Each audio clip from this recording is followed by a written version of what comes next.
உலகத்தில் நடக்கக்கூடிய நிகழ்வுகளை கண்டு ஏமாந்து விடக்கூடாது. உலகம் மாறிக்கொண்டிருக்கும். இன்றைக்கு செல்வம், நாளைக்கு ஏழ்மை. வாப்பா பணக்காரர், மகன் ஏழை. வாப்பா பெரிய லெவல்ல வாழ்ந்தார், இன்னைக்கு மகன் பிச்செடுக்க தொடங்கிட்டார். மகன் ஏழை, பேரன் பணக்காரன். உலக நிகழ்வுகள் மாறிக்கொண்டே இருக்கும். அல்லாஹ் கியாமத்துடைய நாளையில மனிதனை பார்த்து கேட்பான், யா அய்யுஹல் இன்சான், மனிதனே. குர்ஆன்ல யா அய்யுஹல் இன்சான் 2 ஆயத்து இருக்கு. யா அய்யுஹன் நாஸ்க்கு 20 ஆயத். யா அய்யுஹல் இன்சான் குர்ஆன்ல 2 ஆயத்து இருக்கு. அதில் ஒன்றுதான் இது. யா அய்யுஹல் இன்சான், மனிதனே. மா கர்ரக பிரப்பிக்கல் கரீம், சங்கையான ரப்பை விட்டு முன்னை ஏமாற்றியது எது? அவ்வளோ சங்க உள்ள ரப் அல்லாஹ். சங்கையான ரப்பை விட்டு உங்களை ஏமாற்றியது எது? அல்லதி ஹலகக, என்ன செஞ்சான் அல்லாஹ்?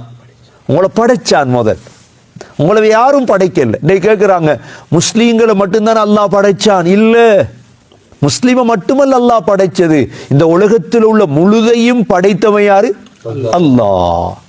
அவனே சொல்லிட்டான், முஸ்லீமை மட்டும் இல்ல அல்லாஹ் படைத்தது. முஸ்லீம்களை படைத்ததும் அல்லாஹ், தமிழர்களை படைத்ததும் அல்லாஹ், பௌத்தர்களை படைத்ததும் அல்லாஹ், கிறிஸ்தவர்களை மனித சமூகத்தை படைத்ததே அல்லாஹ் தான்.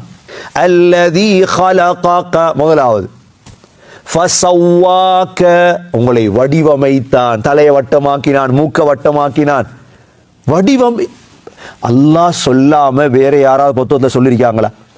நீங்க யார் யார கடவுள் என்று சொல்றீங்களோ அந்த கடவுள்களுடைய புத்தகத்தில் எங்கேயாவது இப்படியான வார்த்தைகள் இருக்குதா? முதலாவது இருந்தா காட்டு. உங்களோட கடவுள் புத்தகம் இருக்கு, உங்களோட மதத்துக்கு புத்தகம் இருக்கு. அந்த புத்தகத்தில் உங்களோட கடவுள் சொல்றார், உங்களை படைத்து வடிவமைத்து சீராக்கி நேராக்கி தோற்றம் தந்த நான் எங்கேயாவது இருக்குதா? எனக்கு அல்லாஹ் தான் சொல்லி இருக்கிறா. அப்ப அல்லாஹ் தான் உங்களை படைத்தான். முதலாவது படைத்தான். அல்லதி ஹலகக. இரண்டாவது என்ன செஞ்சான்? ஃபஸவ்வாக, உங்களை வடிவமைத்தான். மூன்றாவது என்ன செஞ்சான்? ஃபஅதலக, உங்களை நேராக்கினான். 2 கையை நீட்டி பாரு, எவ்வளவு நேரா இருக்கு. 2 காலை வச்சு பாரு, எவ்வளவு நேரம். ஒரு கால் கட்டே இருந்தா இப்படி கட்டேன்றுவான், சொத்தியன்றுவான்.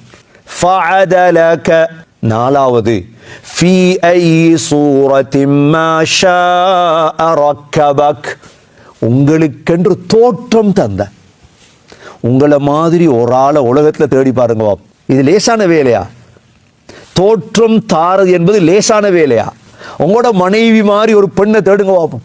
உங்களோட மகனை மாதிரி ஒரு மகனை. உங்களுக்கு 10 மகன், 10 மகண்ட முகமும் வித்தியாசம். உலகத்தில் எத்தனை கோடி மக்கள் இருக்கிறார்களோ வித்தியாசம். தோற்றம் உலகத்தில் யாருக்கும் தரையில. இந்த தோற்றத்தை அல்லாஹ் எங்க தந்தான் தெரியுமா? எங்க வச்சு தந்தான்? தாயுடைய கற்புல, இருட்டில் தந்தவன் அல்லாஹ். ஹுவல்லதி யுஸவ்விருக்கும் ஃபில் அர்ஹாமி கைஃப யஷா. அல்லாஹ் சொல்றான், நான் நினைச்ச மாதிரி உங்களோட உம்மாட கற்புல வச்சு தோற்றம் தந்தேன் அப்பா. ஒரு டிசைனர் வரைகிறதுக்கு எவ்வளவு இடம் தேவை, வெளிச்சம் தேவை, எவ்வளவு விடயங்கள் டிசைனருக்கு தேவை, எத்தனை கம்ப்யூட்டர் தேவை. அல்லாஹ் எங்கட தோற்றத்தை தந்த என் உம்மாட வயிற்றுக்க வச்சு, உங்களோட தோற்றத்தை தந்தது எங்க? அல்லாஹ் உங்களோட தாயுடைய வயிற்றுக்குள் வைத்து. அதனாலதான் அல்லாஹுடைய அஸ்மாவுல் ஹுஸ்னாவுல மிக முக்கியமானது முஸவ்விர், தோற்றம் கொடுக்கக்கூடிய. உலகத்துல யாருக்குமே செய்யல.